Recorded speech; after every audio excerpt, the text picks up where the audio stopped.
बिस्मिल्लाहिर्रहमानिर्रहीम। अस्सलाम वालेकुम दोस्तों, कैसे हैं? उम्मीद है खैरियत से होंगे। पिछले कुछ दिनों से मैंने तरबूज की बिजाई के हवाले से आप लोगों के साथ कुछ बातें शेयर की थी, जिसमें मैंने जिक्र किया था कि तरबूज की बिजाई का जो परफेक्ट टाइम है वो यही है, क्योंकि जो टनल वाले अहबाब हैं उन्होंने 10वें और 11वें महीने में और 12वें महीने तक उन्होंने अपनी बिजाई मुकम्मल कर ली थी। अब उनका जो तरबूज है वो तकरीबन फरवरी के एंड में आएगा और कुछ लोगों का फरवरी के शुरू में आ जाएगा। इस तरीके से पूरा मार्च और मिड अप्रैल में जाके तरबूज टोटल तौर पर ख़त्म हो जाएगा हमारे पास। तरबूज के ख़त्म होने के बाद अब जिन लोगों ने लगाना है ओपन फील्ड में लोग लगाएंगे 15 तारीख को, 15 फरवरी से बिजाई स्टार्ट होगी। अब जब 15 फरवरी से स्टार्ट होगी तो ईद बनेगी, ये 3 महीने में जाके तैयार होगा। अप्रैल 24 अप्रैल से रमज़ान मुबारक शुरू हो रहा है, तो 23 मई को ईद बनेगी। अब जब 23 मई को ईद बनेगी तो आपका 3 महीने, अगर आप 15 फरवरी से लें तो ये जाकर 15 मई को जाके आपको तरबूज तैयार होगा, यानी कि 23 रमज़ान मुबारक को आपका तरबूज तैयार होगा। अब अगर 23 रमज़ान मुबारक को आपका तरबूज तैयार हो तो आपको पता है कि एक हफ्ता पहले जो व्यापारी हजरात हैं वो खरीदारी ख़त्म कर देते हैं। हमारा माल चूंकि अफगानिस्तान में जाता है या ईरान में जाता है तो उसकी जो कंजम्पशन है वो कहीं पे नहीं होगी, क्योंकि ईद के दिन आ जाएंगे तो ईद के 3 दिनों में छुट्टी होगी, तो छुट्टी में कोई आपसे तरबूज खरीदेगा नहीं, तो आपकी जो खेतियां हैं वो ऐसे ही पड़ी रहेंगी, आपको रेट नहीं लगेगा। जब डिमांड नहीं होगी तो जाहिर है आपको रेट नहीं लगना। उसका बेहतरीन हल ये है कि आप जो टाइम जा रहा है इसी टाइम में आप तरबूज की बिजाई शुरू करें। भले ही आप उसको ट्रे में लगाएं, जिस तरीके से आप उसको टनल में काश्त करें। ठंड तो हो सकता है कि अब फरवरी जो है वो ले जाए, तकरीबन 15 फरवरी तक हमारी बिजाई मुकम्मल नहीं हो सकती, तो लगभग एक माह सर्दी हमारी वो जान छोड़ने वाली नहीं लग रही, जो पोजीशन अभी पंजाब में चल रही है। और अगर यही हाल रहा तो हमारी बिजाई जो है वो लगभग मार्च के करीब होगी जाके, तो वो टाइम होगा फिर जो रमज़ान मुबारक का असल पीक टाइम है तरबूज की अपना फिरोख्त के लिए, तो वो टाइम चला जाएगा। उसके लिए बेहतर हल यही है कि हम जो अभी फील्ड लगाएंगे, सपोज हम लगाते हैं जनाब इसको 25 जनवरी या 30 जनवरी के लगभग हम अपनी बिजाई मुकम्मल कर लेते हैं, तो इस एतबार से हम रमज़ान मुबारक के कम अज़ कम हमें 10 से 20 दिन जो है वो आराम से मिल जाएंगे। तो दूसरी बात ये कि आप तरबूज लगाएं कैसे, आपके पौधों की तादाद कितनी हो। आप 2 फुट की खेल बनाएं और 6 फुट का बेड बनाएं। ये बहुत बेहतरीन बेड है, बड़ी बेहतरीन किस्म की लेंथ है। इसमें आपकी जो बेलें हैं वो दोनों अतराफ से एक दूसरे को अपनी ग्रिप में ले लेती हैं। झक्कड़ अंधेरी की वजह से बेलें जो है वो अपना ख़राब नहीं होंगी। उसके साथ साथ आपका एक और फ़ायदा ये होगा कि घनी बेलें फ्रूट को छाँव में रखेंगी।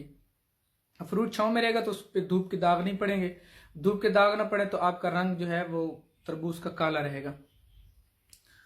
अब मैं चूंकि बताता खुद hope seed and Agusta seeds company का एरिया सेल्स ऑफिसर हूँ, तो मेरे पास जो वैरायटी है अल्हम्दुलिल्लाह मैं 5 साल से सुल्तान तरबूज लगवा रहा हूँ। इसके साथ साथ हमारे पास प्योर अगस्टा तरबूज भी मौजूद है। अगस्टा मार्केट में तो बहुत ज़्यादा शार्ट है और 2200 मिनिमम रेट पे 50 ग्राम मिल रहा है, तो हमारे पास सेम चीज़ वही है, लेकिन हमने उसका नाम चेंज किया हुआ है और हमें वो अल्हम्दुलिल्लाह अच्छे प्राइस में मिल गया है। हम उसको नो प्रॉफिट नो लॉस पे सेल कर रहे हैं, जो बाकी मार्केट रेट की निस्बत इंतहाई कम है, यानी कि पिछले साल वाले रेट पे हम उसको सेल कर रहे हैं, लेकिन उसका नाम हमने लॉन्चर रखा हुआ है। उसके बाद सुल्तान की अगर मैं बात करूं तो सुल्तान एक इंपोर्टेड वैरायटी है जो कि सीडलेस पे पैबंद है। सीडलेस पे पैबंद से मुराद ये है कि उसको पैबंद लगा हुआ है ऐसे तरबूज का जिसके अंदर बीज नहीं होता। उसके गूदे के अंदर टोटल 60 से 70 दाने जो होते हैं वो बीज के होते हैं, या मैक्सिमम 100 दाने होंगे, लेकिन वो बीज इतना छोटा होता है कि आप उसको अगर गूदे में खा जाए तो आपको महसूस नहीं होगा। जैसे आप यूं समझ लें कि जैसे आप नरम हड्डी खा लेते हैं बोटी के साथ, तो आपको पता नहीं चलता। बहने इसकी यही पोजीशन रहेगी। उसके बाद इसके गूदे का रंग इतना ज्यादा रेडिश होता है कि सफेद धागा भी इसका जो है वो भी रेड होता है।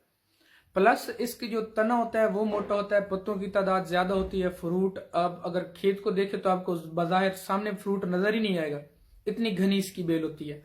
और 4 फ्रूट इसकी पहली चुनाई में अगर 6 फ्रूट लगे हो तो 4 फ्रूट यकीनी तौर पर इसके पक्के होंगे।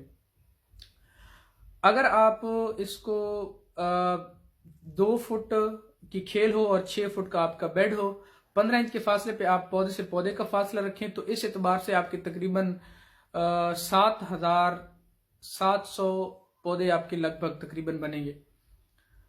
उसमें से आपको सिर्फ 7,000 पौधे भी अगर मिल जाएं और फी पौधा आपको 16 केजी का वजन दे, तो ये लगभग आपका 1,12,000 केजी यानी 2800 मन बनता है। 2800 मन ना भी आए, आपका 2,000 मन आ जाए, तो 2,000 मन से मुराद ये है कि आपको अगर बहुत लो रेट मिलता है मन का, अगर 500 रुपए भी रेट मिलता है, तो आपको कम से कम 10 लाख रुपए आपको मिलेंगे। आपके सारे अखराजात निकाल के कम से कम आपको 5 से 7 लाख रुपए 3 महीने की फसल में आपको बच सकते हैं। लेकिन इसका पीक टाइम यही है, अच्छी वैरायटी का चुनाव हो। अल्हम्दुलिल्लाह, जैसे कि मैं सुल्तान का जिक्र कर रहा हूं, अल्हम्दुलिल्लाह कि मुझे 5 साल के तजर्बे के अंदर अपनी तरबूज की फील्डों के अंदर मुझे कोई गिला नहीं आया इस वैरायटी का। उम्मीद है जो दोस्त सुल्तान तरबूज हमारा होप सीड्स कंपनी का काश्त कर चुके हैं वो इस बात से यकीनन एग्री करेंगे। मजीद मशवरे के लिए और मालूमात के लिए आप मुझसे रब्ता कर सकते हैं, और मेरा नंबर आपको पोस्ट के साथ मैं दे रहा हूँ, और साथ साथ में मैं अपना नंबर भी आपको शेयर कर रहा हूँ और तस्वीरें इसकी सुल्तान की भी शेयर कर रहा हूँ। तो इंशाअल्लाह तआला मुझसे रब्ता करें, मैं आपकी ज़रूर अपना मदद करूंगा। और मार्केट में जितने भी अच्छे सीड्स के रेट हाई मिल रहे हैं आपको, हम आपको इंशाअल्लाह तआला वो टाइप पर वैरायटी देंगे जिसका कोई मुकाबला नहीं होगा, और इंशाअल्लाह तआला अनबीटेबल वैरायटी होगी। आपका रेट ज़्यादा लगेगा मार्केट में, उसके मुकाबले का आपको रेट इंशाअल्लाह तआला, मैं ये चैलेंज से बात कहता हूँ कि आप यकीनन पहले नंबर पे होंगे अगर आप वो वैरायटी काश्त करते हैं। तो बाकी दुआओं की दरख्वास्त, मजीद मशवरे और मालूमात के लिए मुझसे रब्ता कर लीजिएगा। अस्सलाम वालेकुम रहमतुल्लाह।